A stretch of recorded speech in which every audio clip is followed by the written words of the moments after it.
আমরা পাটিসাপটা পিঠে করছি আজকে। এই যে ক্ষীর দিয়ে এতগুলো করা হয়ে গেছে।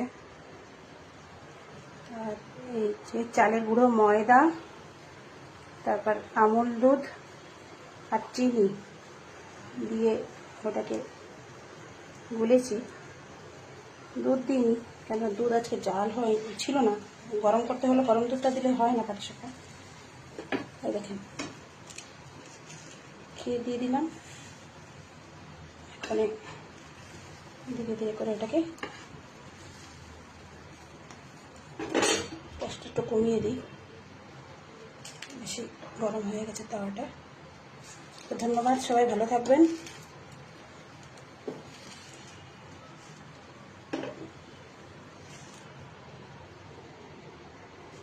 এই দেখেন হয়ে গেছে,